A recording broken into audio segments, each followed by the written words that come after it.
morning, everyone, officers, ladies and gentlemen, and members.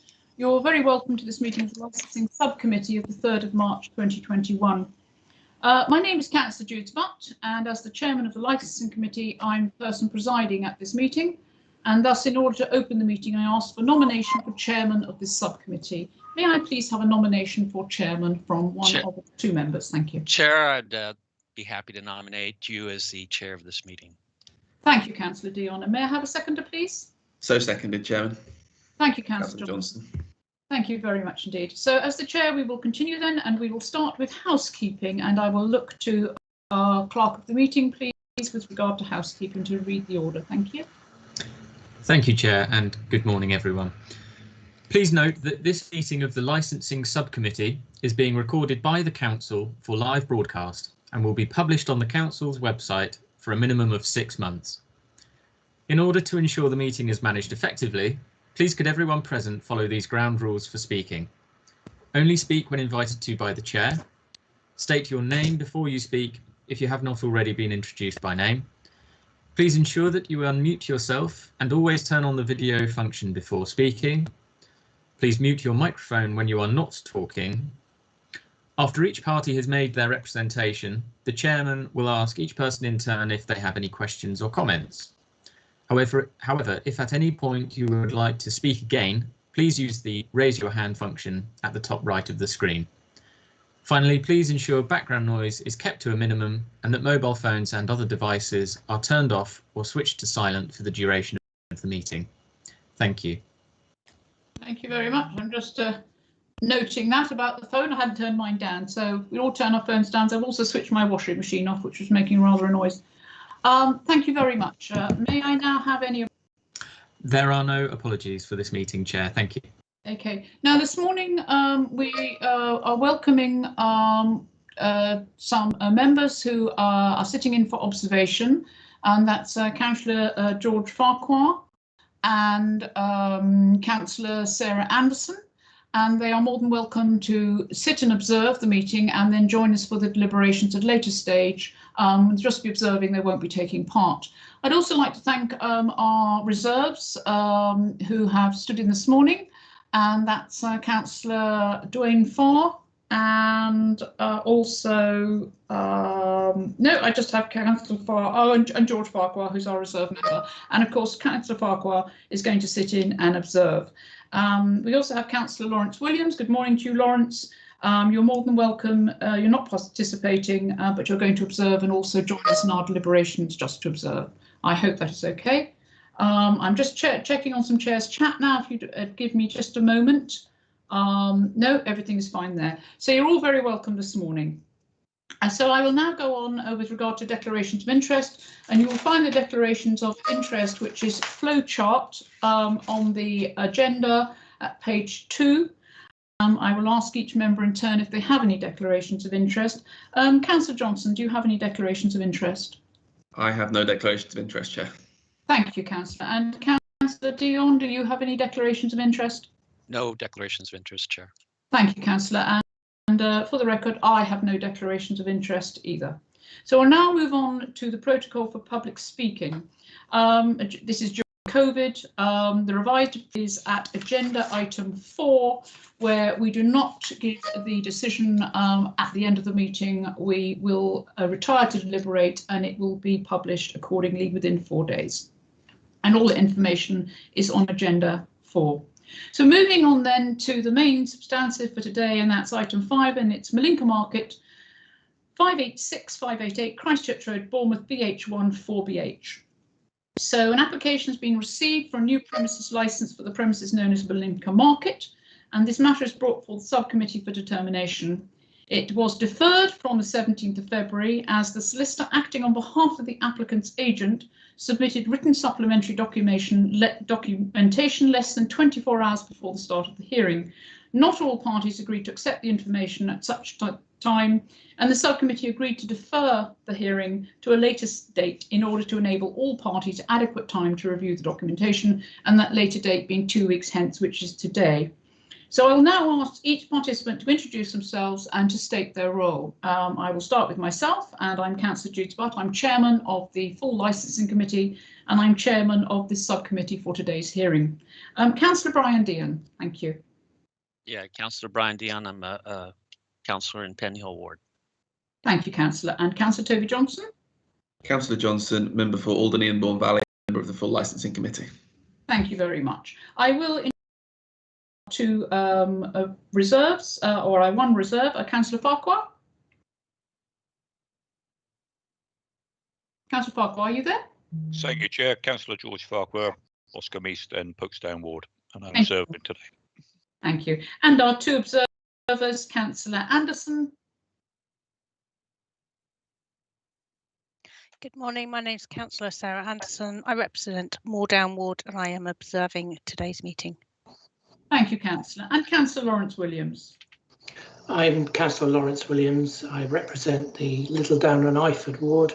I too am observing. Thank you, Councillor. Sarah Rogers. Good morning. Sarah Rogers, Senior Licensing Officer for BCP Council. Thank you. And Joanne McNamara. Joanne McNamara, I'm the legal advisor to the subcommittee this morning. And our clerk to the subcommittee, unfortunately, can't be with us today due to a broken ankle, Michelle Cutler, but we have somebody who's replaced her very kindly, and that's Joe Tyler. Joe? Thank you, Chair. Yes, Joe Tyler, Democratic Services and clerk for this meeting. Thank you very much. We now invite Mr. Devon Small from King's Law Solicitors to introduce himself. Mr. Small?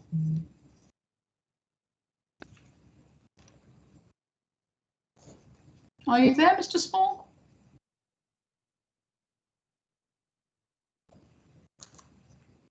Morning, Chair. My name's Devon Small. I'm counsel representing Mr. Ali Omar Abdullah, instructed by King's Law Solicitors based in Birmingham. Thank you very much, Mr. Small. It is the mic on and off. No worries. We realised your mic was off when you were talking. Thank you very much. Thank you.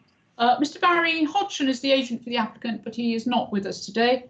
And other persons who were invited to be with us today, but unfortunately can't be with us, are Eva Zabarillo and Alexander Makewicz.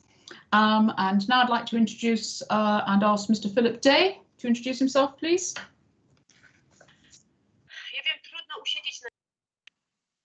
I'm Philip Day. I'm a solicitor and a partner with Lacey's Solicitors based in Bournemouth, and I'm here representing a number of those who have made representations objecting to the application. Thank you very much. And you are speaking on behalf of Anna Pluter and Macy Pluter, Kevin Tapscott, Stephen Butterworth, Rosanna Bravazzo and Alexander Makewicz this morning. And now to our ward councillor, Councillor Kelly. Chair, sorry to interrupt. It's Joe Tyler, Democratic Services. I just want to alert you to the fact that we do have Eva Zabarillo in the call, and we also have another person calling, but they're appearing as anonymous. So I wondered if you wanted to ask who they were and if they could state their role. Thank you. Thank you very much. Yes, I'll just ask Councillor Kelly if she'd like to introduce herself, and then I'll go back and attend to that business. Thank you, Councillor Kelly. Thank you very much, Councillor Jane Kelly. My ward is Boscombe West, where this application lies within, and so I'm here representing all of my residents. Thank you, Chairman. Thank you very much. Thank you, and you're very welcome here this morning, Councillor Kelly. Miss Zabarillo, are you in the room? Would you like to identify yourself? Yes, hello. So my name is Eva Zabarillo. I'm a chair for Dorset Polish Centre, and I'm representing myself and some of my community members. Okay, thank you very much. We also have an anonymous caller. Would the anonymous caller like to make him or herself known to me, please, so we can decide whether you were invited to the meeting or not? Thank you.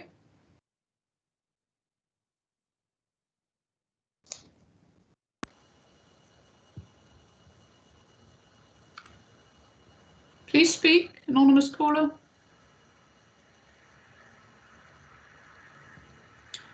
Chair, Joe Tyler, Democratic Services. It doesn't seem that we are receiving any sort of response there. So, okay, well, I think we've made every effort So we will leave that as is. Thank you very much, Joe, for the reference.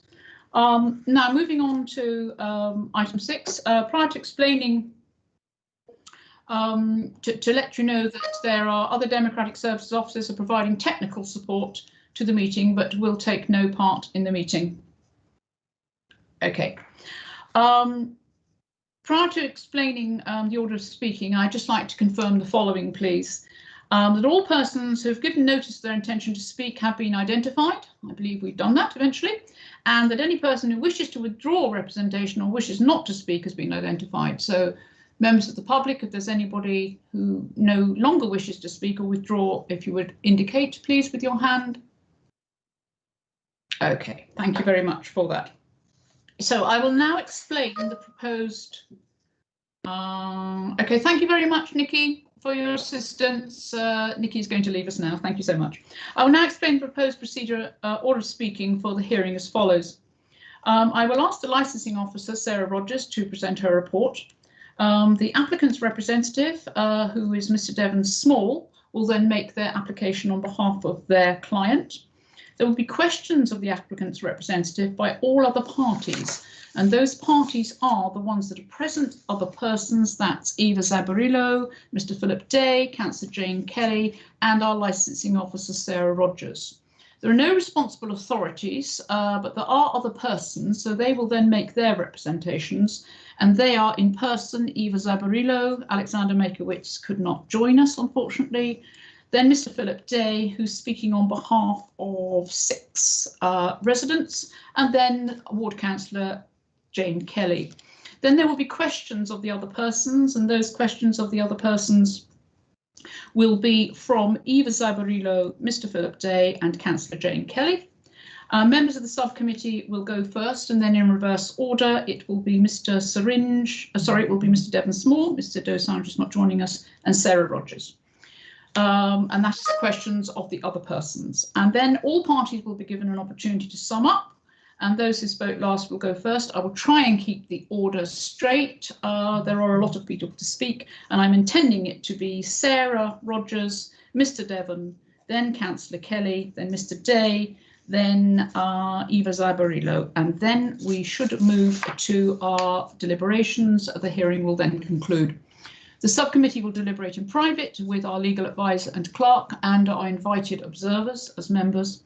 Notification of subcommittee's decision will be given within the period of 5 working days, beginning with the day of the last day of which the hearing was held, which is today, in accordance with the regulations. The notification of decision will include information about the right of appeal as appropriate. And I will ask our legal advisor to give us advice with regard to the appeal. So I will now ask all parties to confirm agreement of the proposed procedure, that they are happy, or if they are not happy, that they make representations at this time. So Mr. Rogers, are you happy? Sarah Rogers? Yes, thank you very much. Thank you. Mr. Small?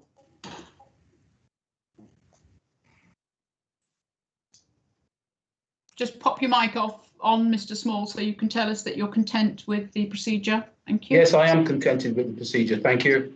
Thank you, Mr. Small. Mr. Day? Yes, ma'am. Content. Thank you very much. Councillor Kelly? Yes, I'm very happy. Thank you, Chairman. Thank you, Councillor. And Ms. Zabarillo, are you happy that we continue? Yes, I'm happy. Thank you very much indeed. So importantly, may I remind all parties speaking, because there are a lot of speakers today, not to repeat the information which they've already been given in writing, but to expand on their written representations. And all questions are to be asked through the chairman, and there will be no cross-examination of parties. So that said, if everybody is content, we will begin, and I will ask the licensing officer, Sarah Rogers, to present the report. Thank you, Sarah. Thank you. This application is for the grant of a premises licence for a supermarket requesting the provision of off-sales of alcohol between the hours of 6 AM and 11 PM each day of the week. As a result of the consultation, a number of representations were received under the grounds that to grant the application would undermine the licensing objectives. The petition at Appendix 4 contained a number of names and phone numbers. In some cases, individual letters were also sent in, and those remaining were contacted to establish if they were bona fide and wished to support their representation at a hearing. One person was unaware that they had signed the petition and did not know what we were referring to. 3 messages were left on voicemails, but no further contacts been made with us. And there was no response from 5 of the numbers and no facility to leave a message for them. Environmental Health agreed 3 additional conditions with the applicant, and Dorset Police have agreed 2 additional conditions. Both responsible authorities are satisfied that these conditions will uphold the prevention of public nuisance and the prevention of crime and disorder licensing objectives, and therefore did not make formal representations to the application. No representations were received from any of the other responsible authorities. Should the application be granted and the applicants fail to operate in accordance with their licence and the conditions attached to it, they will be aware that any of the responsible authorities or any other person may request a review of the licence at any time. Thank you.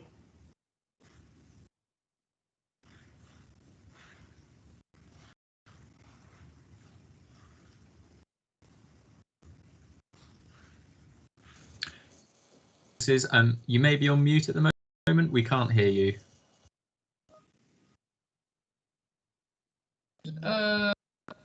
Okay, thank you. Yes, I had to sign back in again and I hadn't unmuted and put my camera back on, such as technology, but we're all back on. Thank you so much. Thank you very much, Ms. Rogers, for that presentation. Councillors Johnson and Dion, are there any questions on point of fact with regard to Ms. Rogers and her presentation? No questions from me, Chair. Thank you. No questions, Chair. Thank you very much. Okay, I have none at this moment in time. Members can always ask questions of the officer anytime they so wish. Thank you, Mr. Rogers, for that. So now we move on to the applicant's representative, who is Mr. Devon Small, who will be making his presentation on behalf of his client. Thank you, Mr. Small. You have as much time as you wish, Mr. Small. I never like to rush things. We want to hear every facet of what you have to tell us. And when you're ready, Mr. Small, you can start. My name is Devon Small, as you know. This is an application by Mr. Ali Omar Abdullah for premises license known as Malika Market, which is intended to operate from 586 to 588 Christchurch Road in Bournemouth. As you know, it's a general grocery store intending to sell alcohol, and the trading time in the application is from 6 a.m. until 11 p.m. 7 days per week. The submission on behalf of the applicant is in the bundle at Exhibit 1, which I assume that all have read. So I won't go over that submission in detail, word for word. I will simply elaborate on some of the points in that submission. I intend to address the committee firstly on the application to say that it fully meets the licensing objections on the Licensing Act 2003. Then secondly, I will address the concerns and the objections which have been raised. And thirdly, I'll briefly say that the application, explain how the application will be of assistance to the local area. The application by Mr. Abdullah was made on the 30th of December 2020 for Malika store, which I will refer to as a store. Since the application has been made and has been submitted, the licensing authority has received a number of objections concerning that application. Mr. Abdullah has made every effort to meet the licensing objections, and he intends to achieve this by effective and responsible management of the premises, which he has already put in place. He fully understands that the best practice and response for operating the license and ensuring that the licensing objectives are met. And he is such a person, a responsible businessman who understands his responsibility fully. In respect to the prevention of crime and disorder, he intends to take the following measures in order to regulate the behavior of all individuals using the premises and also individuals who may have used the premises and go outside in the near vicinity. And these are the measures he intends to take. Firstly, training. He will give all members of staff thorough crime prevention and drugs awareness measures. Training to staff on sale of alcohol to those underage, those who appear to be drunk, any proxy sale of alcohol. He says in his application that he intends to adapt Challenge 25 policy for under 25 to produce their age. Secondly, notice. Mr. Abdullah intends to place notice inside as well as outside the premises, warning any persons who use the premises that they may be required to provide proof of their age if requested by a member of staff, and also notice on restriction of consuming alcohol outside the premises. There will be a bold notice for anyone purchasing alcohol to be aware that they cannot simply linger outside and consume the alcohol immediately in the outside vicinity. Thirdly, CCTV. CCTV is something that Mr. Abdullah has indicated he will provide throughout the store, around the store, inside and outside. There will be CCTV covering obviously the till area and the counter. CCTV will be positioned outside to see whether anyone's lingering outside the store. And as you know, CCTV remains one of the most effective measures for reducing crime and disorder. Mr. Abdullah has employed or consulted a high-quality CCTV firm which will install CCTV around the store. He's also willing to work with all the local agencies in the prevention of crime and disorder. He says that he will join and participate in local business improvement groups and any radio link scheme which may be operating. Mr. Abdullah, through his agent, has been in regular contact with the police throughout this process of submitting his application. And as you'll see from Exhibit 2 and 3, the response from the police is this. They do not object to the application. However, they do ask for conditions to be attached to that application. And the only conditions which they have attached, which you've seen in the bundle, is this: no beer, lager, cider above 6.5% ABV to be sold. Second condition, no single cans of beer, lager, cider will be sold. Mr. Abdullah, I emphasize, fully understands his obligation. He agrees, and there are no further conditions being requested or object from any responsible authority. As I said, Mr. Abdullah is fully in support of the conditions, and had the police asked for any further conditions, Mr. Abdullah would have done his very best to fulfill those conditions. In relation to the public safety objective, this has not been overlooked. The premises has been fully inspected by the police and is due, in Mr. Abdullah said, to be inspected also by the fire service. Priority will be given to the safety of all persons using the store, including the elderly and the disabled. In relation to the protection of children from harm, I will say this: Mr. Abdullah is himself a father, and he fully takes that aspect of the licensing objective very seriously indeed.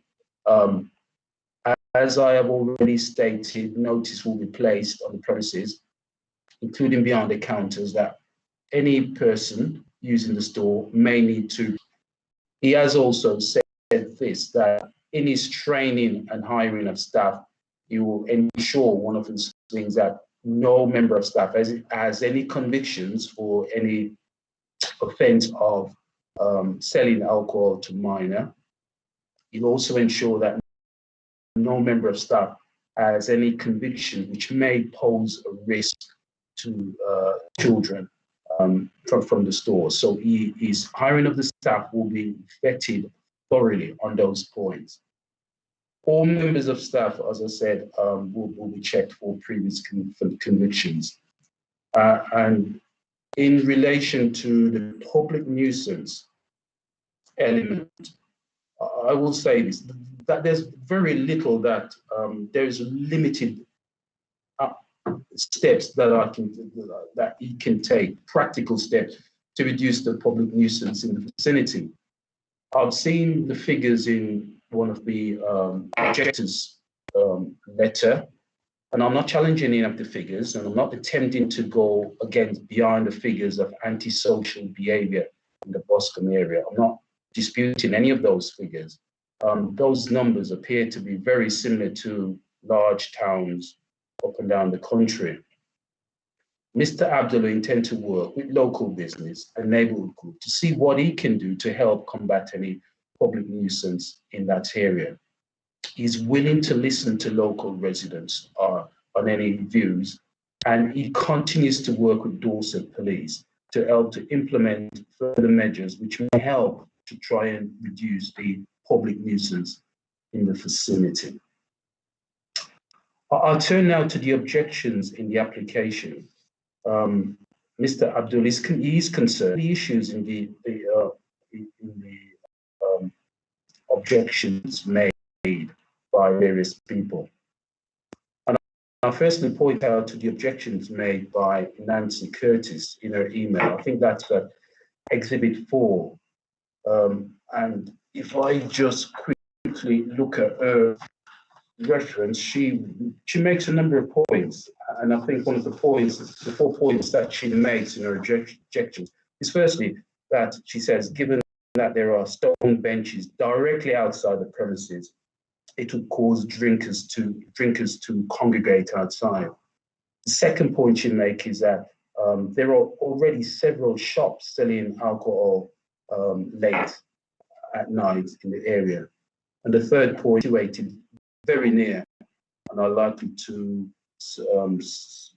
suffer aggravation as a result of this. And the first point, and the fourth point, I should say, is that she goes on to say that those residents will feel intimidated by drinkers congregating in the near vicinity of the premises. In reply to those objections, Mr. Abdullah has taken all the steps necessary to prevent that happening. He's noted those objections. He's made inquiry as to how we can combat the objections. And in respect to the benches just outside these locations, it's correct. We have checked. There are benches close by, but there's not little he can do. Those are council property, and he cannot remove it. So he just simply has to work around it. As I said, a notice would be put outside the shop, discouraging people from buying alcohol and then sitting outside and consuming alcohol in that vicinity. The CCTV will be there to reinforce this. And as part of the training for his staff, he says this, that they will be advised on how to approach people outside and ask them politely to move from the vicinity and not to congregate. And again, Mr. Abdul will work closely with local neighborhood groups to see what he can do about any congregation which occurs in the vicinity. It's important to note that the police have not made this a point of objection. Had it been a major problem, I'm sure that the police would have mentioned it in their response to this application. There are already shops selling alcohol late, which I accept, can't disagree with that. The fact that there are already shops in the area selling alcohol, I'm just wondering, is it suggested that there should be no further licensed premises in the vicinity? Is it suggested that there should be a closed category barring orders? Well, simply that cannot be right, and that cannot be an argument which can be put forward. Is that a genuine objection? And was that objection that I raised in relation to other applications which have been granted recently? Is it an objection which has been raised to all the other applications which are pending before the licensing committee? If they are not, if they weren't made in respect to those applications, it begs the question, why not? Why is it simply related to this shop and no one else? If it had been raised before, it would be interesting to see what the licensing committee response to that was. And if it had been raised before, then it cannot be the strongest point that the objections can raise, because that had been raised and it has not been upheld by the licensing committee. The other point raised in the email, in Nancy Curtis's email, is that the premises are likely, they are residential premises are very close by, and it's likely to cause aggravation for those living in the near vicinity. Mr. Abdullah's response to that is the nearest residential premises is actually some distance away. It's actually across the road from where the store is to be located. There are other shops which are closer to the residential premises than this particular store. And again, Mr. Abdullah referred to the fact that he will work with local residents. He will take on board any complaint or any concerns and try to address the issue. I'll turn now to the other objector, which is points raised by Councillor Jane Kelly. And I think that's found in Exhibit 5 in the bundle. And the councillor makes a number of objections, and I'll try to deal with them as briefly and as quickly as I can. Under the prevention of crime and disorder, she mentioned a high level of antisocial behaviour across the Boscombe area and a constant drain on the police. There is no evidence that a further grocery store in the area is going to affect the crime level. It is sad that local businesses are being blamed for crime levels. Most of the business I know have worked hard with the local police and have tried to do what they can to reduce the crime rate. As I said, Dorset Police themselves have not used this to raise any objections at all against Mr. Abdullah's application. Councillor Kelly then goes on to point out the public nuisance. Councillor Kelly makes the point that drinking in the street can be very intimidating to people who use the shops, and street drinkers leaving cans and bottles. And I agree, they would be intimidating to people who are using the shop. But one of the training, as I said, is that all the staff will be required to not only to move people on away from the vicinity if they're drinking. Okay, sorry. And no, it's okay. Sorry, it's my phone in the background. Not only that, but there are a number of, one of the training as well is that staff will be required to make sure that the area outside the store is kept clean. And Mr. Abdullah again says that he will work with the local authority to see whether that problem can be combated. Another problem, another issue that Councillor Kelly raises under the topic of public nuisance.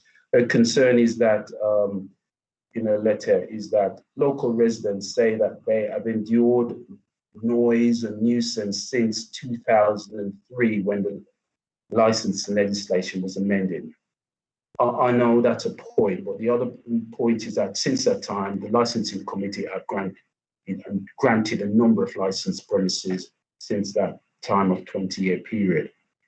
Under the topic of protection of children from harm, Councillor Kelly makes the point that Mr. Abdullah, she's concerned about obviously the safety of children, and Mr. Abdullah have already said that the staff will be well trained. Protection of children is a priority, and he'll continue to review that throughout the time that the business is operating. And finally, in that letter, it is suggested that the owner of Malinka Bournemouth Limited has some link to a company called Max Grantham Limited. And they say that that business, Max Grantham, 2 years ago had its license revoked for alcohol, and that business is located in Lincolnshire. Mr. Abdullah wishes to make it clear that he has no connection whatsoever to Max Grantham Limited, and so he has no knowledge of what the objector is referring to. And I'm sure if there was some connection, the police would have raised it. As for the names on the draft letter in Exhibit 5, which has been referred to, the names of all the objector, Mr. Abdullah is concerned that the names are local business, and it's noticeable that the businesses are all catering for the Eastern European market. Mr. Small, I'll have to stop you there. That's really opinion and conjecture. Yeah. Everybody has the absolute right to make an objection as long as they fulfil the requirements under the 4 objections, licensing reasons. So I'm afraid that that line of submission is not relevant. It's just opinion and conjecture, and I'd like you to move on, please. Thank you. Okay. Well, the point I'll move on to is the point that I was developing from that point is the objection is based more on commercial competition rather than any other ground, and that's the reason why the objections have been made. And I turn now to the objections made by the solicitors representing the interested parties. I know in their letter they say that there has been no accumulative impact assessment, and I agree there hasn't been one. There is also no statistical evidence to say to what extent crime and antisocial behaviour in the area was linked to the consumption of alcohol, which I agree. So we are making assumptions which may not be correct, that alcohol is the basis for all the statistics which will be put out. And I think it would be unfair to blame all of the antisocial behaviour or the crimes in the area related to licensed premises and alcohol. Some of these incidents, which may well be sort of drugs related, which has nothing to do with the local stores. Others may be incidents of domestic related issues, neighbour disputes. And I think in those figures as well, you may have shoplifting, minor shoplifting offences, which obviously has nothing to do with the businesses themselves. They're trying to prevent that. And also some of the issues involved may well be related to homelessness. So it would be wrong to assume that all of the figures that you may well be referred to are matters, the antisocial behaviour figures and the crime rate is related to licensed premises in the area. And finally, my last point, in respect to the person that the individual itself, I think this business will be or Mr. Abdul put forward the submission that the business will be of benefit to the local area. In respect to this, he will be employing up to 10 workers in the store. So he is contributing to the local economy. Mr. Abdullah himself is a very experienced businessman, and he will be able to contribute to the local business community. And that's all I wish to say at this stage, Chair, in respect to the application by Mr. Abdullah.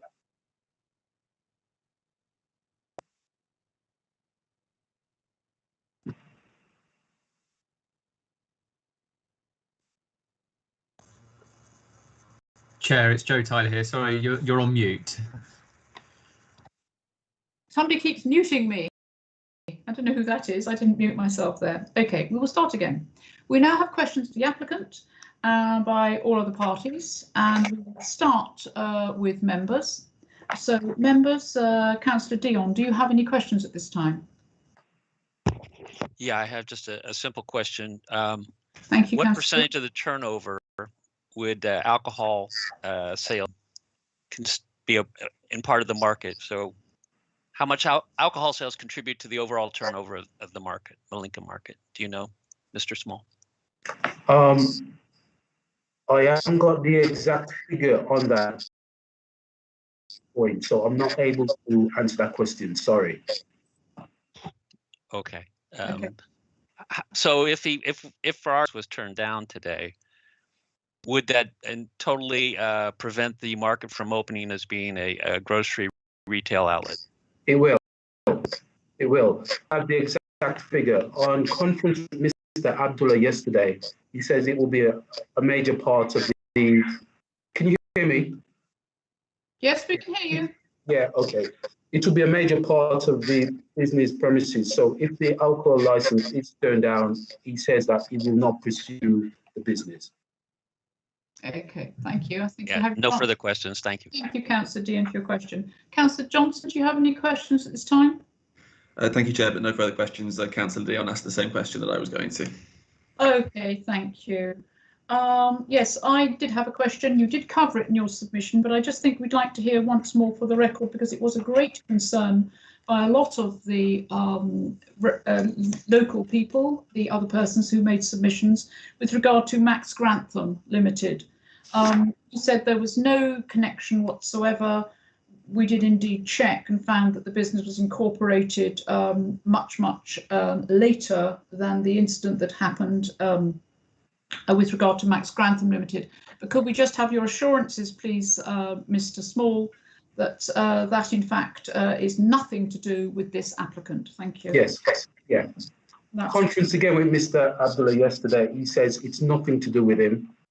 In relation to allegations of illegal tobacco in the area, nothing to do with Mr. Abdullah. Mr. Abdullah has never, no previous convictions, no, he's never had any problems at all. So that's the answer. Thank you very much for that confirmation. And also, is it your intention to have an urgent contact number which is visible if we were so decided to grant in the shop window, so that any of those members of the public, etc., because there was some a clear intention by Mr. Abdullah that he wanted to work with the local community. So if we were so minded to grant, would there be a number where he could be contacted, or his representative could be contacted, if any of these incidents were in fact occurring, so that he would be made aware of it to be able to deal with it? Yes, I can confirm that is the position. There will be a number at the front of the store. Numbers can contact or make any complaint, and Mr. Abdullah will deal with it immediately. Yes. Thank you very much for that confirmation. Okay, I don't have any other questions for you at the moment. So, I will ask the first individual, got my pen, member of the public, who is other person, Eva Zebria. Do you have any questions for Mr. Small? Well, it's a question or it's a statement. So my first question, Councillor Brian Dion already asked. And you sort of cover it. The second one is, when I read the documents which were emailed to me, I'm sorry, I might be not expressing myself in a professional manner. It's the first time I'm attending the hearing, so I do apologize. And also, English is not my first language as well. I'm one of those Polish people who are accused of competitive. So being a chair of Dorset Polish Community Centre, which is located in 3 to 5 Palmerston Road, so just next to really the premises, I was shocked when I read that it was noticed that majority of the opponents are Polish. Well, if he knew the area he wants to open the shop, he should surely know it's more or less. Sorry, well, what's the question? This is not you to ask a question. Yes, so the question, more or less, Mr. Devonsmore has said that he will try to work with the local community. So I'm just making sure that he knows that the local community is the Eastern European community, and he should not be surprised that majority of the opponents were from the Polish community. Okay, so Mr. Small, are you aware that the community is very wide and diverse in its application, and that you would be needing to be cognizant of all of the community, I think, is Mr. Zabarilla's question. Absolutely. Mr. Abdullah will work with all the members of the community.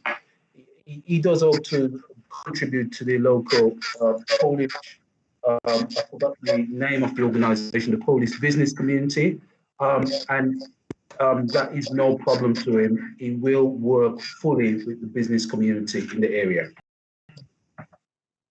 That's very good.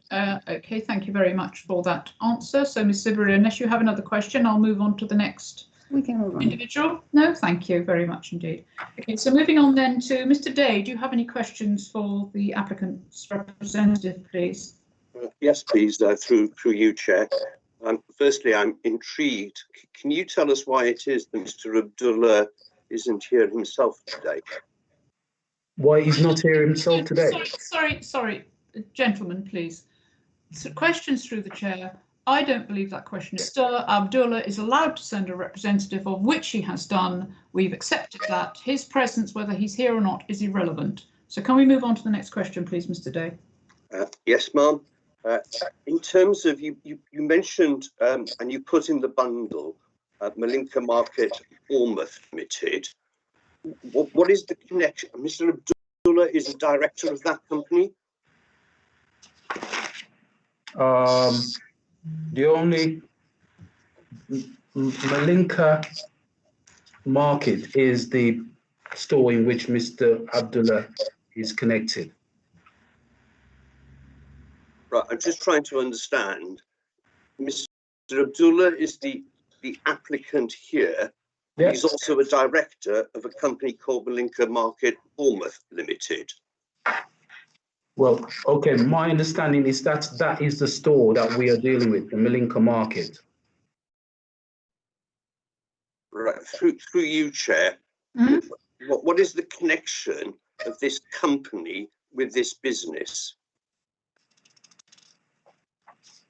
I think we've ascertained, I think we've had a statement which has been made by Mr. Small that there is no connection.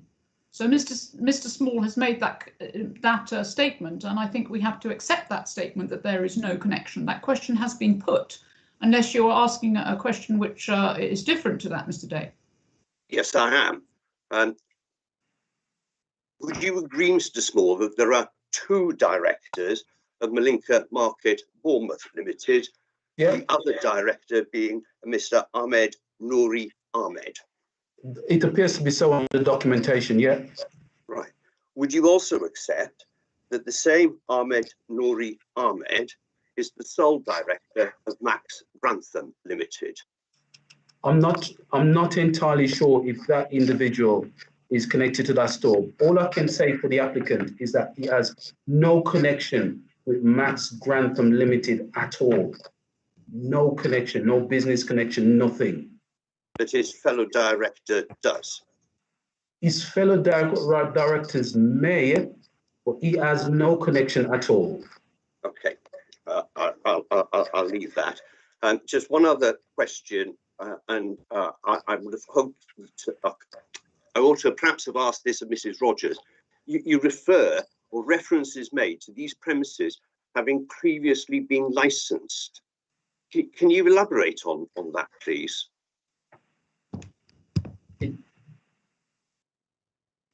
Sorry, is that a question for me or for? That's a question for you, Mr. Small. Yeah. Previous premises, I've been informed that the previous premises was a store called Store 21. And my understanding that this was a clothing store. So there wasn't any license. It wasn't a licensed premises. That is the information I got from Mr. Abdullah in my conference with him yesterday. Right. So there's never been a premises license authorising the sale of alcohol in respect of the application site? Not that we're aware of. The store was previously Store 21. I think the premises is it's now a vacant premises, and we're not aware of any previous license application in relation to the store. Chair, I have no further questions. Thank you. Thank you, Mr. Day. I'll now ask Councillor Jane Kelly if you have any questions. Thank you. Thank you very much, Chair. Yes, I do have a couple of questions. I'm quite interested in Mr. Abdullah's very welcome, comprehensive, well, the things that he has said that he will put into place to make sure that the licensing objectives are considered and adhered to. one of them was about the people who are previously refused customers. I think he explains them as. How will he actually prevent them from entering the shop, particularly if they are under the influence of alcohol and they are insisting on being served? I know from experience that sometimes people in that way will not just meekly say, oh, all right then, and walk out of the store. And actually, probably a very related question from me is that Mr. Abdullah has said that he will be employing up to 10 staff altogether. That's a very large store. If I'm looking at, if it's the whole of the area that I can see will be the actual shop. How many of these staff will be on duty at any one time? Because absolutely implementing these assertions that he has made will require more than just a minimum number of staff. So if Mr. Small could answer those questions, please. Okay. Councillor Kelly. Yeah, in relation to your first questions about how will he combat the problem of people who insist that they want to be served if they come onto the premises drunk. This is a problem which is general to all the licensing premises, I would imagine, in the area. How do you combat such a problem? And so Mr. Abdullah's would imagine would be the first approach is A, staff politely try and ask the person, explain to the person why they cannot enter and why they cannot be served. I think the second reinforcement is that there will be at least 2 or 3 people working on duty at the time, and also staff will have assistance to call the owner or the police if that person insists on entering the store. But the staff will be very firm. If a person is drunk, they will not be able to enter the store and they will not be served. In relation to the second question as to the number of people to be employed, at the moment, Mr. Abdullah says he intends to employ about 10 persons. I know the licensing hours from 6 a.m. until 11, 7 days a week, seems a lengthy period of time. If he does need to employ more people, Mr. Abdullah says that he will do that, but he wishes to start off with that number to see how he gets on. But on every working shift, there will be more than one person to ensure their safety and ensure that the rules can be kept. Are you content with that answer, Councillor Kelly? Yes, thank you very much, Chairman. Do you have any further questions? Not at this time, thank you. No. Okay, thank you, Councillor Kelly. Ms. Rogers, your opportunity now to ask a question, if you so wish. No, I'm fine, thank you. Mr. Day asked the question that I was thinking as well. Yes, indeed, thank you. Mr. Day, you asked through our clerk from permission from the chair of Ms. Rogers with regard to her presentation on point of fact. So I'll allow that, Mr. Day, if you'd like to come back. It's been asked and answered. The question would have been, can you tell us whether these premises have a history of having had a premises license? The answer is quite clearly no. It is indeed. It is indeed. Thank you, Mr. Day. Now, members, do we have any further questions? I just have one. Based on what has just been said to Councillor Kelly, you said that there would be at any time more than one person, so that's a minimum of 2 people on the premises. Would you be willing for that to be put into the conditions? Would you be willing to submit that as a condition? Yes. Okay, thank you. 2 persons. And the other matter was, I think, again, we do need your assertion. This is a public meeting. There is great concern about the connection with Max Grantham and Mr. Abdullah. And you say that the second director, he may have known the second director or he may have worked with the second director. Which was it? Could you repeat the question, Chair? I didn't quite get that. Yes, Mr. Day, advised us of another individual who's incorporated and was stated, I'm afraid his name escapes me, and it was that there was some connection. You believed that Mr. Abdullah may or may not know this individual who was responsible for the of the other premise. So does Mr. Abdullah know him or not? Could we have confirmation of that, please? It appears that person appears to be on the documentation in the Companies House record. So I would imagine that he does know of that person. In respect to criminal activity, Mr. Abdullah knows nothing about any criminal offence or any criminal activity. So I don't want to label Mr.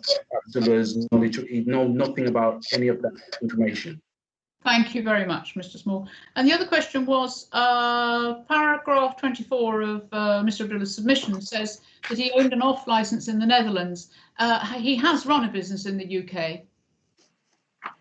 Yes, his record, he has run a business in the Netherlands. That was a very similar store, grocery store. Whether he has any other business in the UK, not entirely sure on that. I think my understanding is that it's only that business that he's had in the Netherlands.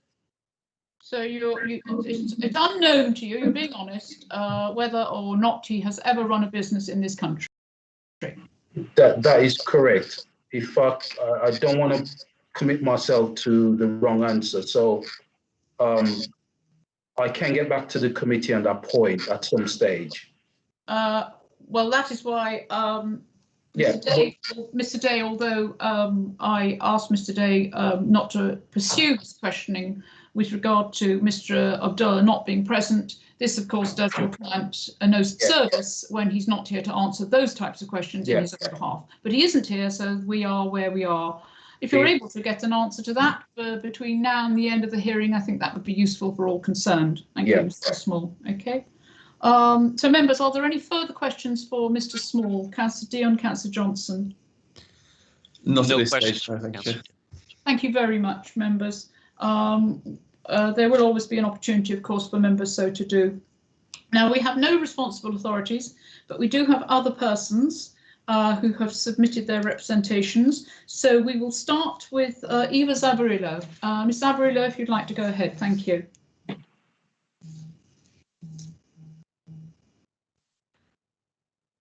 Again, hello, and I think I need some guidance again with maybe not to make any mistakes or not to say anything appropriate, just how and what expect, how far I can go and how does it look like, basically, just to reassure me. Okay, what you like. I don't like timings. I like people to be able to say exactly what they want to say. Obviously, don't be rude in any way, shape or form, or say anything which is inaccurate. And if you would keep your information to the fact which is contained within your submission, we'd be grateful. Thank you, Mr. Green.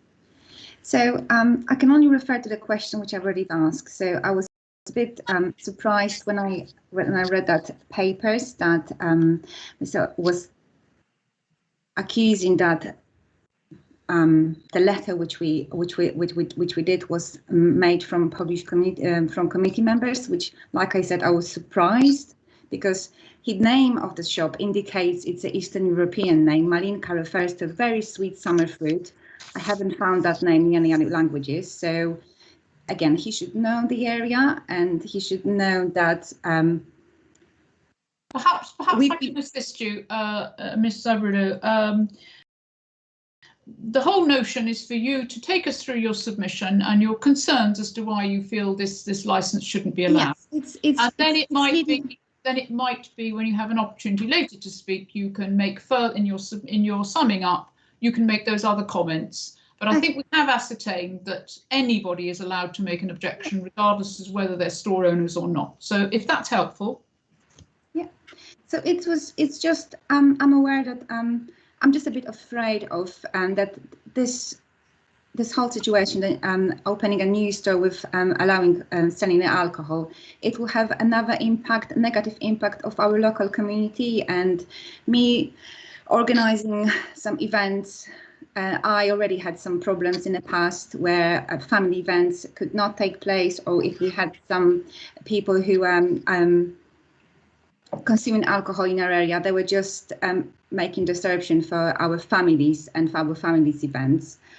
And we worked very hard to make this area in particular revive and be well known and bring a good through our community. I can only speak, like I said, for my own community. And we just in a distress that opening another store who will be selling alcohol in the area will just increase a number, which is already high, of those who are abusing the whole system, and it's just not very present for us. And unfortunately, using the name which suggests it's an Eastern European shop, again, it just brings a bad name to our community. We already had that with one of the neighbors, so and referring to Equality and Diversity Act was a bit strange to me as well. I understand, yes, of course. Is there anything else you'd like to add? No. Okay, thank you, Ms. Sabredo. So now I would like to ask if there are Mr. Philip Day, if you would like to make your presentation with regard to, you have quite a few people you're representing directly, and that's Anna Pluter, Macy Pluter, Kevin Tapscott, Stephen Butterworth, Rosanna Bravazzo and Alexander Makowicz. So if you'd like to make your presentation. Thank you. If I can just perhaps correct a couple of misapprehensions or maybe slightly misleading statements. With regard to Alexandra Makowicz, referred to as owning Food Plus. In actual fact, she sold that business back in 2018 and has no commercial interest whatsoever in this application. Thank you, Mr. Day. I think we've ascertained that people have an absolute right to object. Whether they're store owners or not is irrelevant. So I don't really need an explanation as to whether this individual is a store owner or not. So if we could move on, please, to your submission. Thank you. Chair, I entirely agree with you. However, there are occasions when one has to assess what weight to give to a representation, and if there is a commercial motive behind it, then you may think it's appropriate to attach less weight. We're aware of that. If you'd like to move on, thank you. And the Rosie Cafe, incidentally, does not have an alcohol license either. Well, the principal concern here is with regard to the effect that granting another off-license premises would have on Boscombe. Now, you will be aware that until very recently, Bournemouth Council, as it then was, and then BCP Council for the first year plus, had cumulative impact policies that covered three really quite different areas. One out in Charminster, Bournemouth Town Centre itself, and then originally Boscombe and Folkestone, and then a few years ago that was reduced down to simply Boscombe. Now, the law changed, as I'm sure you're aware, not so very long ago, and put cumulative impact policies on a statutory footing, but in fact made it more difficult for councils to adopt them, because in order to do so, you first have to go through the process of undertaking a cumulative impact assessment. Part of the difficulty in this part of the world is that the police, as you will be aware from dealings with them over many years, do not keep specific records linking alcohol with crime, and only do so on the basis of effectively the number of assaults, etc., that occur. But just because you don't have a cumulative impact policy in place does not mean to say that you can simply ignore the question of cumulative impact. It simply reverses, if you like, the burden of proof. If you had such a policy, then it would be up to Mr.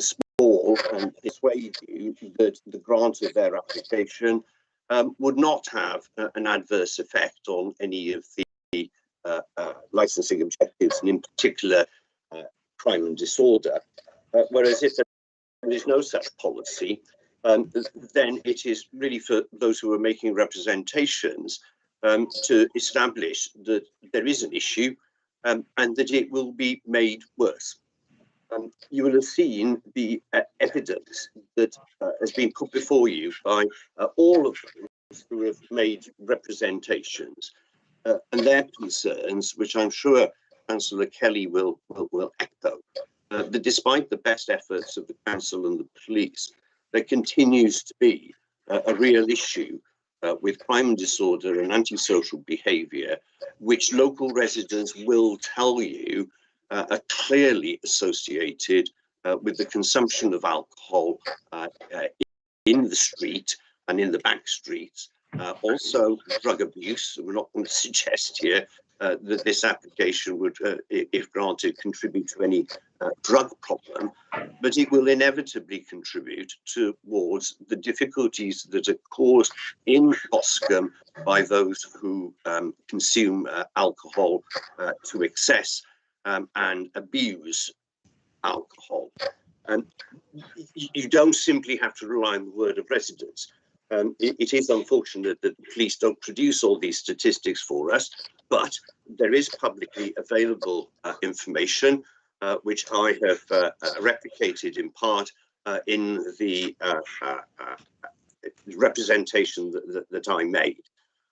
You will see on page 2 of that, which is page 52, I think, of your numbered bundle, that there were 393 recorded incidents in the Boscombe area. Vast majority of those, 185, in Boscombe itself, rather than out in Stringbourne and outlying areas. And if you drill that down, and it's the bottom of page 52, then you will see that what the police used to describe as the hotspots are virtually centred on where these premises are proposed to go. It's just between the 80 and the 33 on that graph. It's been suggested that those crime figures would include large numbers of shoplifters and so on and so forth.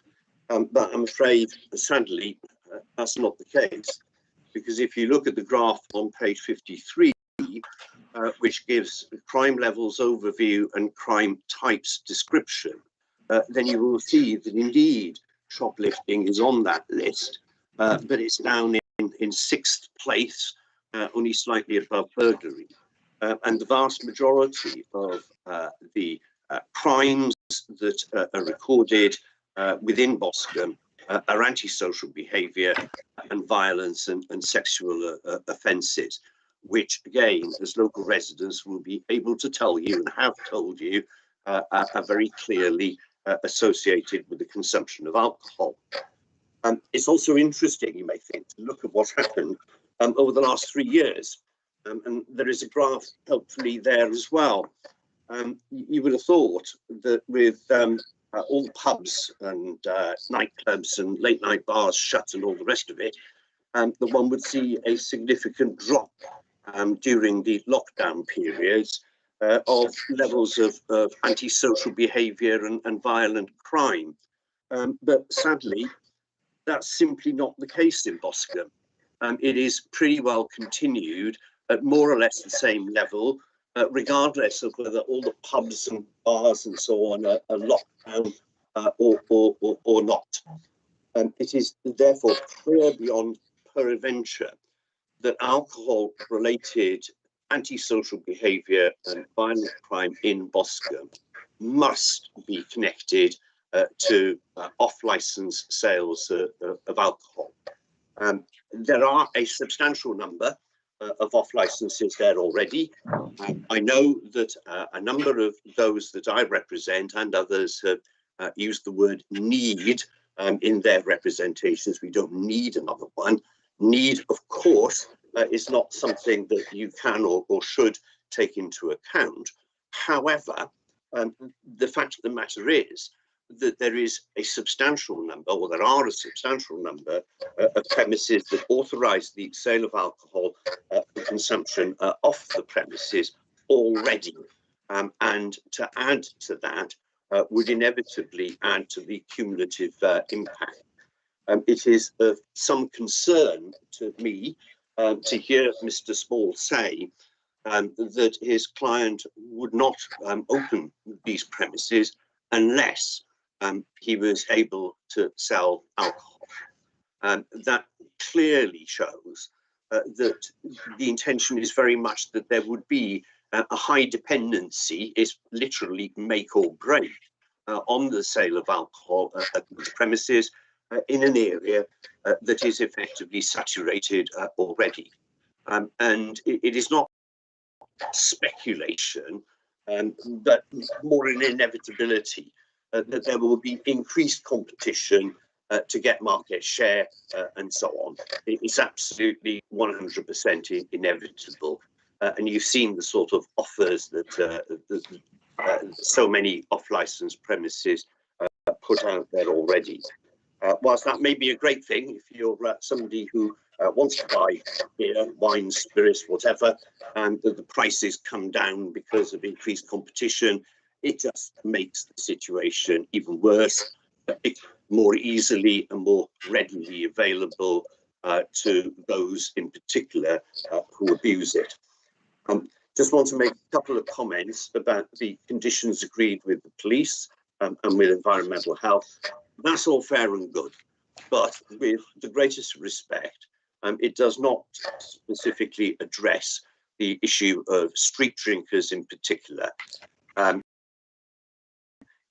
There's talk about not selling beers of more than 6.5% by volume alcohol.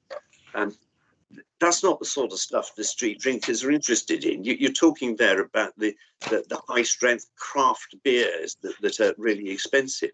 There's no restriction here on the 2-3 litre bottles of cheap cider that they like. There is no restriction on the sale of small bottles of vodka and other spirits that unfortunately those who do tend to drink on the street resort to all too often. And then just want to make a couple of quick comments about the various submissions that have been made by the applicant in their very lengthy submission. To say that the objections that have been made by me on behalf of my clients, by Councillor Kelly and by others, are frivolous and vexatious. It is really somewhat gratuitously rude. They're not frivolous, they're not vexatious. There is a genuine concern here, and it is not the case that all of these people have ganged up to support one or other of the existing businesses. It is interesting in paragraph 13, and I'm not going down the commercial route again, but some objectors such as Alexandra Makiewicz owned a Polish shop, not owns, owned. It's misleading, and that does give me some concern. Talking about Rosanna Bazova, Rosie's Mediterranean Cafe, etc. It's got nothing whatsoever to do. She's a local resident who has legitimate concerns here. Quite how we find ourselves talking about equality and discrimination and proportionality and so on, I mean, how is that engaged in this case? It simply isn't. It's an application that's been made in an area that just happens to have a high number of residents who hail from a particular group, ethnic group, national group. So what? They're just as entitled to their views as anyone and everyone else. There is all this concern about Max Grantham and connection and so on and so forth. Yeah, there is a common director. So what? We can't ask the applicant about that because for whatever reason, he isn't here. That is a fact. And quite often, Chair, you and fellow members of the committee like to be able to ask the applicant questions such as, well, exactly what experience have you got in running a business such as this, particularly in somewhere like Boscombe, with, you know, despite all of the efforts of local councillors and everybody else to improve the area and so on, unfortunately still suffers from issues that you will be very, very, very well aware of. It matters not what conditions are put in place or how well run the premises are. The fact of the matter is that increasing the availability of alcohol in an area such as Boscombe, and in particular the very specific location where these premises are actually situated, will inevitably assist the problem. Assist the problem, exacerbate the problem. And then finally this, and I really do find this quite extraordinary. You've been provided with lists of licensing applications and grants that have come before BCP Council of the broader area. I don't understand why. Of what possible relevance is granting a license in Wimborne Road to Parma Pizza or to a convenience store in Christchurch got anything to do with the price of eggs? You will look at each application, as always, ma'am, you and your colleagues, on its own merits and on its own specific facts. And the fact that BCP Council has happened to grant other licenses in other places across its wide area and has any number of applications awaiting determination at the moment is completely and utterly irrelevant. It may well be the case that there is absolutely nothing that the applicant can do about it in terms of matters beyond his control, such as these seats that are outside, the existing problems, etc. But, ma'am, with respect, that is precisely the point. You cannot point the finger at any particular premises within an area such as Boscombe and say it's your fault that this is happening. That's not the way the world goes round. It is the cumulative impact of all of these premises that has that effect. It is that is of concern to local residents. That is a legitimate matter for you to consider, and that on all of the evidence that is before you, you would be perfectly entitled, and indeed I would urge you to refuse this application on that basis. Thank you very much for your time and patience in listening to me.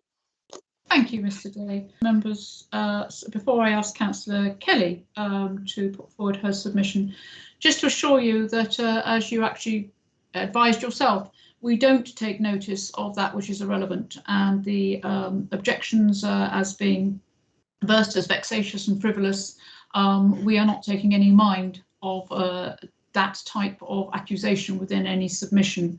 And obviously we disseminate all the information and we apply which is relevant, and we look on it with regard to its own merits and facts, so be assured of that.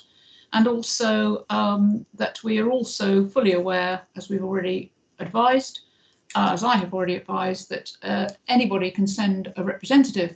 Sometimes that doesn't always do the applicant best benefit, because we don't have that better understanding of being able to ask the applicant in person questions. But that's a matter for the applicant in person and a matter for their representative, and I can't really make comment on that. So thank you very much for your submission. There'll be an opportunity, obviously, for you to ask questions and for questions to be asked of you in just a moment, but I'm just taking other persons in line, Mr. Day. So now I'll ask Councillor Jane Kelly, if you'd like to make your submission, Councillor Kelly. You have as long as you so wish. So when you're ready, thank you. Thank you, Madam Chair.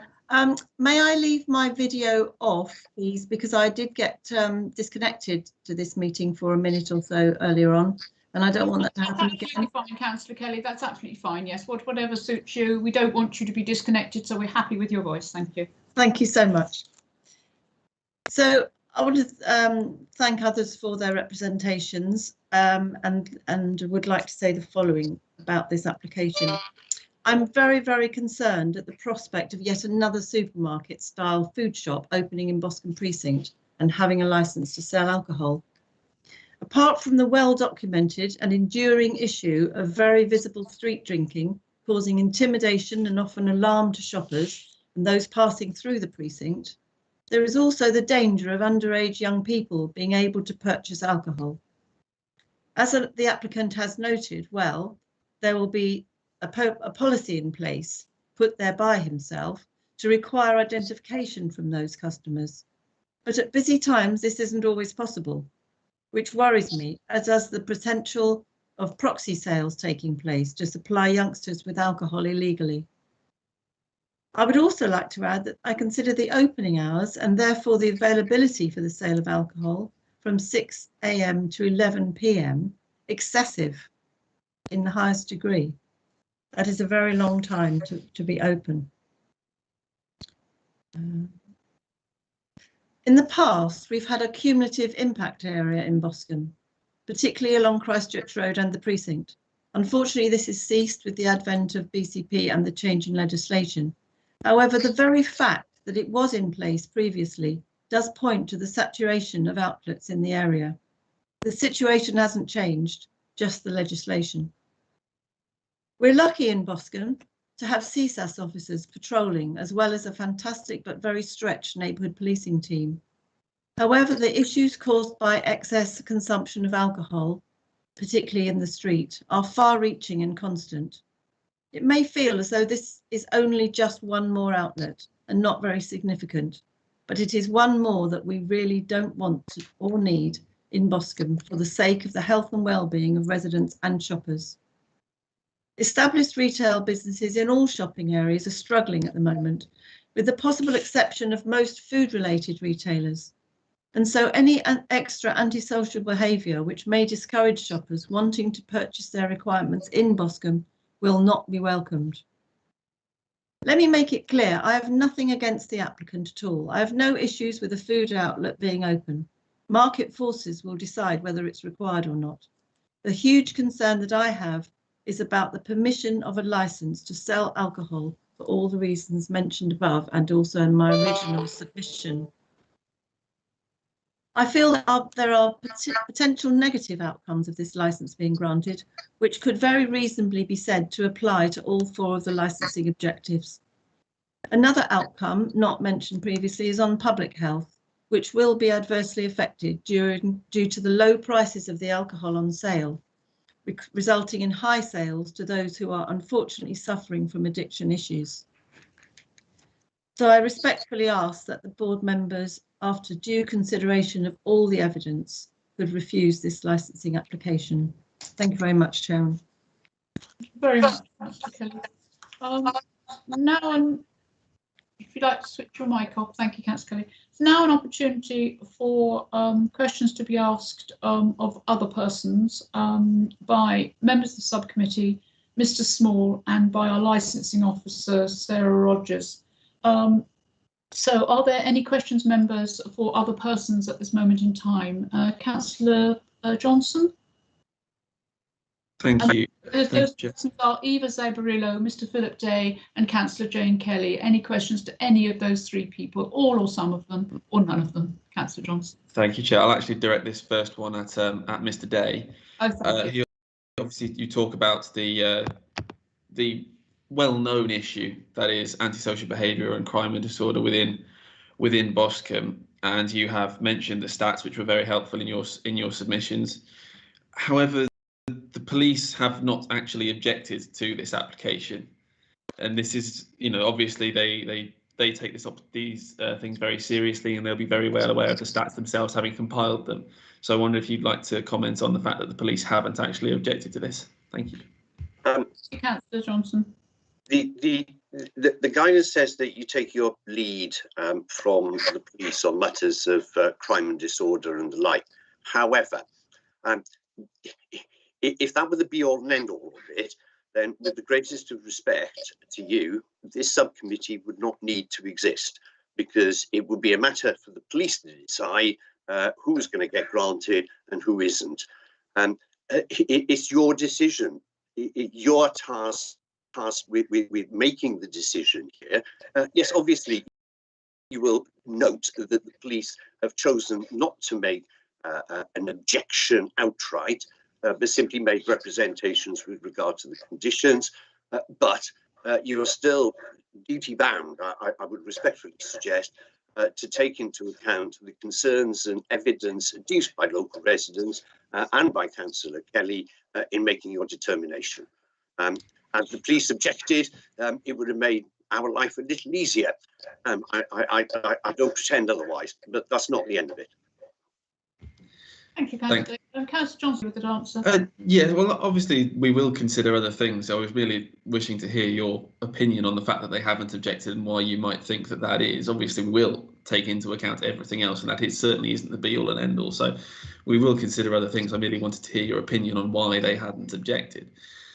But no, other than that, Chair, I will leave that. I will leave that there for now and come back to you if I have anything else. Thank you, Councillor Johnson. Of course, police are just one of our responsible authorities. There are other responsible authorities who would object, and no other responsible authorities did. So, police, environment, and the others listed.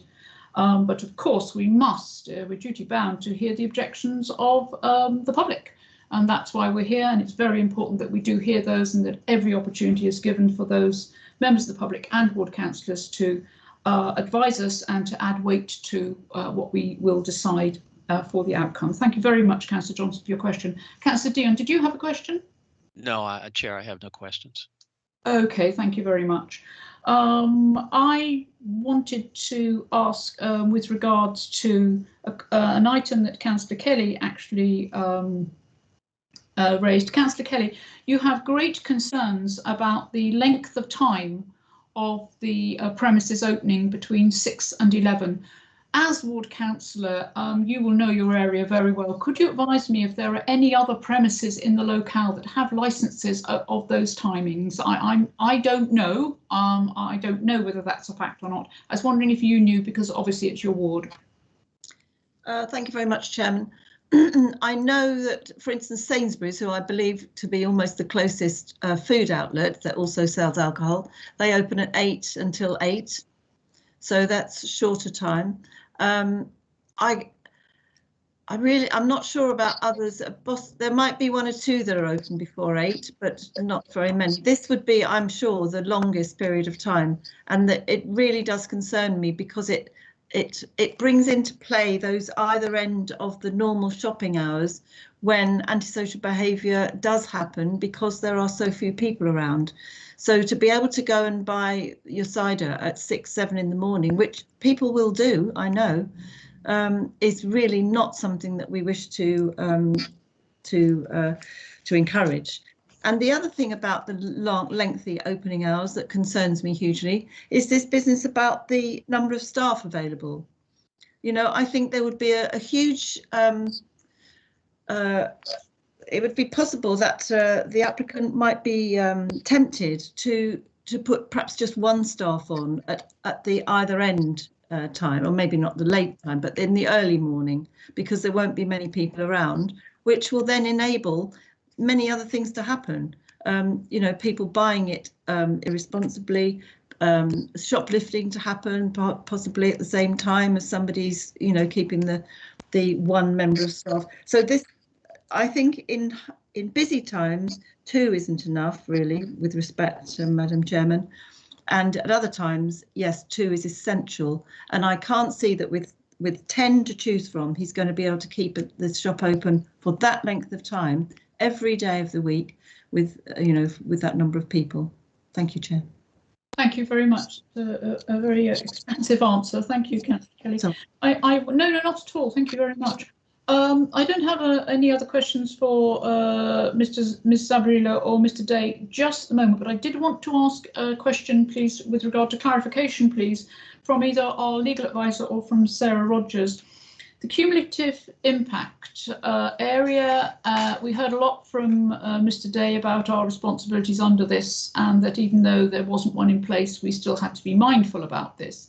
Could we please have the legal definition of this, and could we also please be advised why there is not, I'm aware of why there is not one in place, as I'm sure of the other councillors, but I just think for public record, we need to advise please as to why it is not in place and how it actually came about and what it entails. So that's a question for Sarah Rogers or perhaps our legal advisor, Joanne McNamara. Thank you very much.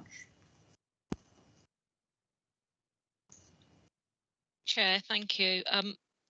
It's my understanding that as has been alluded to, there was a cumulative impact area for some parts of the old Bournemouth Borough Council area, but that as the license statement and licensing policy needed to be aligned from the three authorities into the new BCP authority, that was considered at that time, but evidence wasn't provided to support that at that time, and therefore that is no longer part of the statement of licensing policy.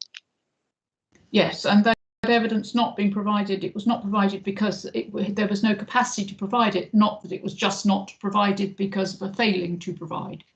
That's my understanding, Chair. Yes, thank you for that. Also, and that was you, Ms. McNamara, was it? Was that you, Joanne? It was. Yes, it was. Sorry, Yeah, thank you. I'm unaware of who's speaking because you didn't do your video, but that's fine. I wondered, we had a map from Mr. Day, and I believe the area was is it East Boscombe? I believe that's the area that Mr. Day took, and it shows the facts and figures about crime. Yes, East Bournemouth. I was wondering whether we looked at any other area, perhaps a question for Sarah Rogers. I did look at Poole South, and I was wondering if we looked at any other area, whether those snapshots actually have any relevance, because I'm concerned, obviously looking at the East Bournemouth, it's quite alarming, some of the amounts of criminality going on there and as to what they actually are.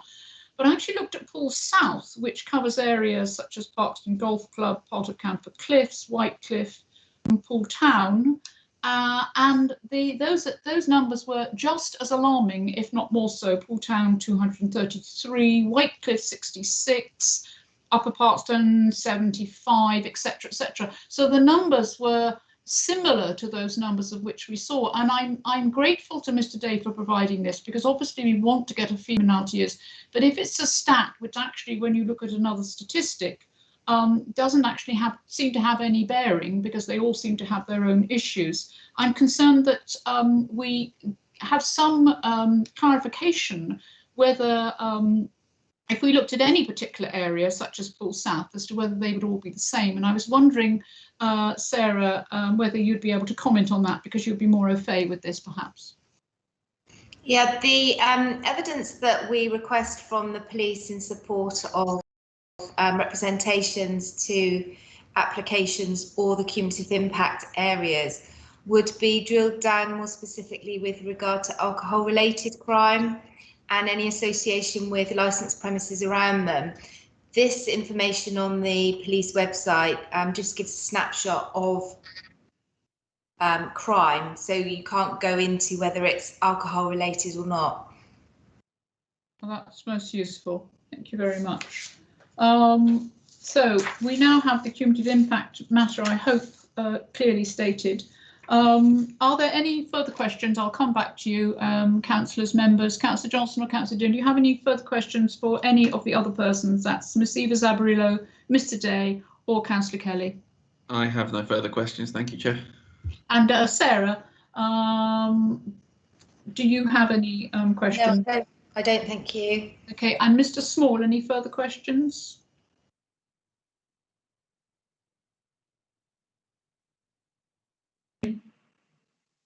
Hello, can you hear me? Yes, Mr. Small, do you have any questions? Yes, I do. Okay, Mr. Small, in your own time, thank you. Thank you, Chair. A question for Mr. Day.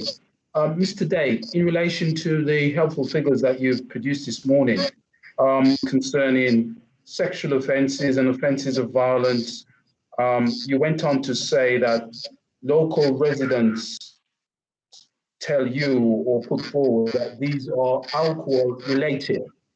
Now, apart from the information from what you've been told by local residents, do you have any figures to say what proportion of those offences, sexual offences, violence, are actually alcohol related? No, of course not, because with the greatest respect to you, Mr. Small, I don't have access to the police national computer.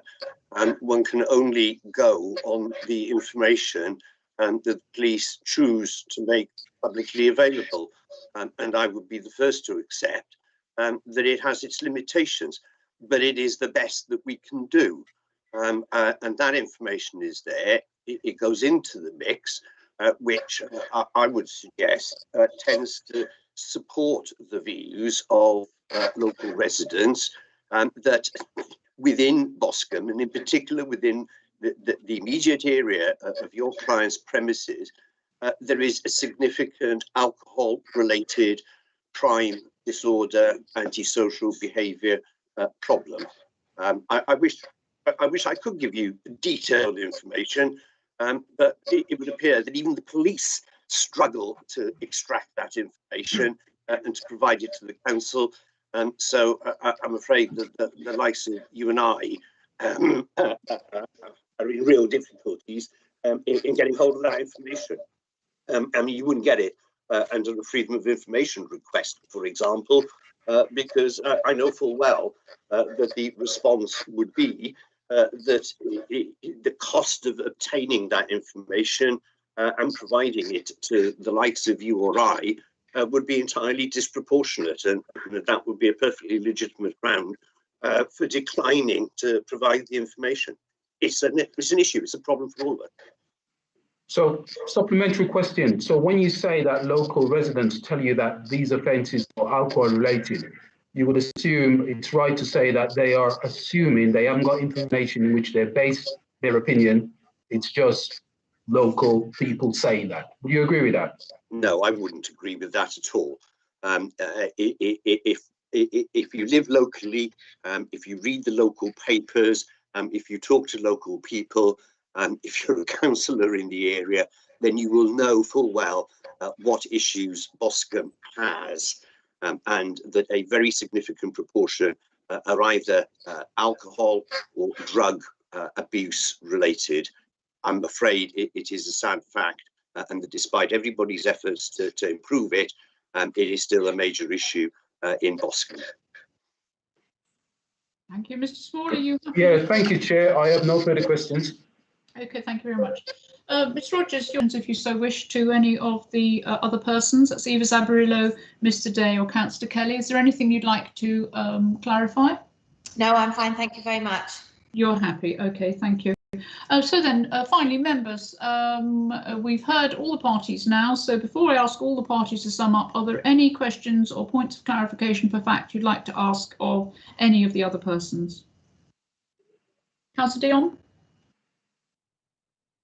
No questions, Chair. Thank you. And Councillor Johnson? No, thank you, Chair. I've heard what I wanted to. Thank you. Yes, thank you very much. So now I'll ask all parties to sum up. I'll go in reverse order. So I will ask first, it'll be in this order, it'll be Sarah Rogers, it'll be Councillor Kelly, Mr. Day, and then Eva Zabarillo. So Sarah, if you'd like to sum up, do you have any summations on points of fact? No, I'm absolutely fine, thank you. Thank you, Sarah. Councillor Kelly, if you'd like to sum up, please take your time, and any observations or anything that's been said you can include with regard to your summations, because we obviously want to hear from you. Thank you. Thank you very much, Chair. Yes, I think in summing up, I'd like to say, first of all, that I'm very disappointed that Mr. Abdullah is not here so that we can talk with him directly, hear what he has to say directly, understand his previous experience of running a shop like this, and his aspirations Really sad, actually, that because Mr. Small, whilst he is very knowledgeable, there are things that he doesn't know about Mr. Abdullah, his background and his knowledge on this subject. So I think that is my major disappointment about today. I really would just want to reiterate the words that I've already spoken, that this another way of purchasing alcohol to bring the prices down further, to make it more available from 6 in the morning to 11 in the evening is just not be happening in Boscombe Precinct. It's not suitable at all, but you know, we have to adhere to the licensing reasons for trying to prevent this from being agreed.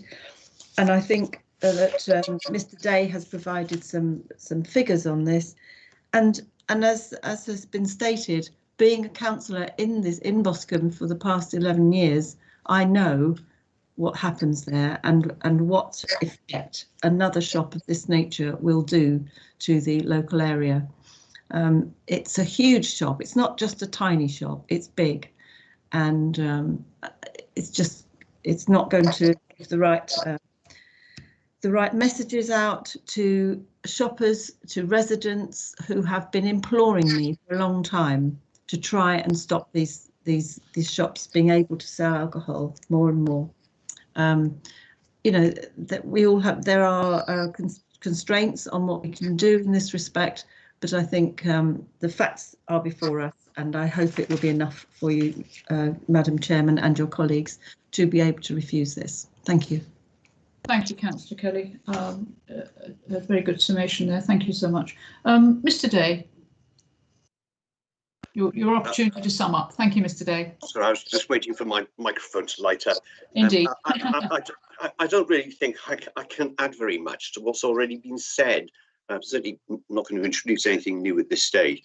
I fully support the submissions that the Councillor Kelly has already made. This is Boscombe. You know, if this was an application that was somewhere else in BCP area, then different considerations would apply. But every case has to be considered on its own merit. You know, you're not setting precedents here. Whatever you do, and that works both ways. I would suggest that in this particular situation, the evidence that you have before you tips the balance against granting this application for what is a very large unit that will depend on its survival, on the sale of alcohol, slap bang in the middle of an area where, you know, statistics, lies, damn lies and statistics. Well, I'm sorry about that, but it is the best that we can do. I'm not a mind reader. I don't know what Sergeant Gosling thinks about this, or his lords and masters, the local inspector, or anything like that. But there is a problem in Boscombe. Please don't add to it. Don't make it worse by granting this application. Thank you again for your time, ma'am, and your colleagues. Thank you, Mr. Day. And now, Eva Zibrillo, did you have any anything you'd like to say to sum up about what you heard today and about your original summation, Ms. Zibrillo? Yes, thank you. So again, and this is your opportunity to sum up now, and as to what your feelings are as to what you heard, and as to what you would like the licensing subcommittee to consider. Thank you. Okay. So yes, so once again, I do apologize. Hearing now everything, I can see the beautiful language you're using and the way you speak. It makes also more sense to me, so I can sum up, and I've written down my notes. So hopefully it will make sense what I wanted to say in my previous opinion. I'll get better with time. So this license for this job would bring, my fear is that this license for this job could bring more crime and street drinking to the area, which has already had a problem. And as I mentioned that before in my letter and earlier today, my biggest concern is that all that hard work that me personally I did with my community and local community members to make Boscombe great, family friendly and diverse as it is, can be damaged again. Street drinkers are definitely putting off families from having a coffees or drink or quality family time outside other premises in the area already. And this could have a massive impact, like I said, so being so close to the sea, it's becoming simply disturbing for, like I said, community members, families and children, potentially having negative impact on other premises and their loss, and also family quality time. It's basically hard to have that, hard to have a quality family time in the area, sitting down peacefully with potential street drinkers around. I'm saying this as a mum as well and a local resident. Have you finished, Ms. Abreu? Yeah. Okay, thank you very much for that. Okay, so I will now conclude the hearing, but just before I do, I'd just like to ask every party, please, do you all feel that all parties have had their opportunity to say what they want and that there's nothing left to say, and they've been able to ask questions and seek guidance? If there's anybody who does not feel that or just has something they wanted to add, if you'd like to put their hand up before I move on to conclude the hearing. Okay, I'm not seeing anybody. Chair, sorry to interrupt. Joe Tyler, Democratic Services. Mr. Devon Small has raised his hand. Sorry, Joe, you've got a lot of crosstalk. Say that again. Apologies, Chair. There might be some background noise. The flat next to me is having work done to it. I just wanted to say that Mr. Small has actually raised his hand in his video, so he may want to. That isn't coming. His hand isn't raised on mine. But Mr. Small, if you'd like to make your final point, please. Yes, thank you, Chair. Just to find a final point, I would like to say this, that Mr. Abdullah is respectful of all the objections which have been made, and he knows that he's got to work with those people. In my submission this morning, you have not heard me use words of discriminatory or it was vexatious or frivolous at all. He's not undermining any of the objections. He will work. And the concerns that the objectors have is that Mr.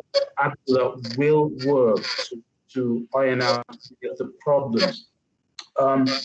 In terms of the time that the councillor raised, the time being of some concern from 6 a.m. until 11 p.m., Mr. Abdullah is flexible.